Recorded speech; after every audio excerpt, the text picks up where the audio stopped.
Shalom Uvracha. Shabbos Chazon. Chazon means a vision. Can you see into the future? The prophet Isaiah had a vision. In his vision, what he actually saw was the potential of what could be and an inseparable bond. And I heard a beautiful story this week from Rabbi Yoel Khan. And it's a story we hear this time of year quite often. It's a story of the three suits. We know that the father made a beautiful suit for his beloved little boy. And the little boy went out, he played in it, and he ripped the suit. And he brought it to the father, and the father made him yet another suit. And the second suit, maybe he made it a little bit stronger, maybe he made it with some room for growth, but either way, after time, the little boy came back, and this suit too was ripped. So the father made him yet a third and most spectacular suit, and he hung it in a high place. And he told the little boy, he said, when you're able to refine your nature and you've matured a bit, then you will get this suit.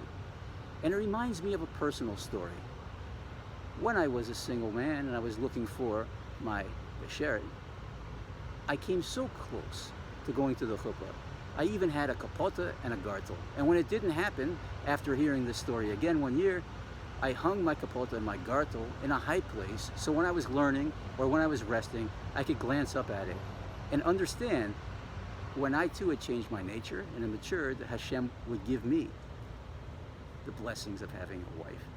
So, the Rebbe brings up this story and he says a few things in it. First of all, he says, what made the father change his mind in the first place about giving the suit with no consequence and no restrictions or rules? And also, since we don't actually physically see this vision, if you do, call me immediately. Since we don't actually see this vision, what does the vision mean in the first place?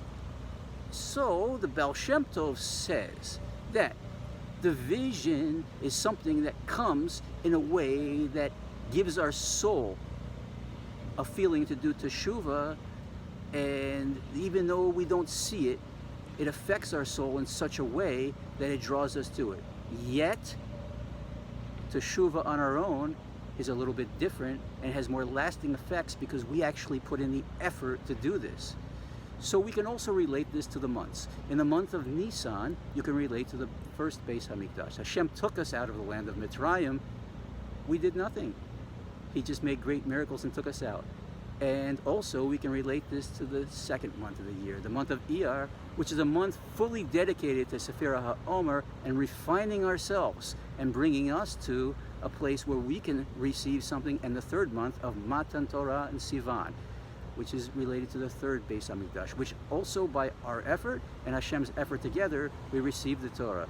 So what does all this mean? And how do we apply it? And what is the vision? This is the inseparable bond between us and Hashem. The father made the suit.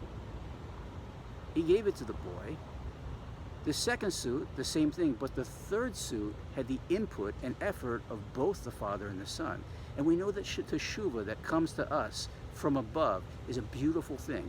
But by having to put in our own work and do the teshuvah, it brings us mamash to a place where we're fully unified, fully 100% at one with Hashem. And this, my friends, is how we leave Gullus together. It should be immediately before we daven mincha. We should be sitting in the Beis Hamikdash, eating fish and meat and drinking aged wine and singing with our Rebbe, Yehi HaMelech, Good Shabbos.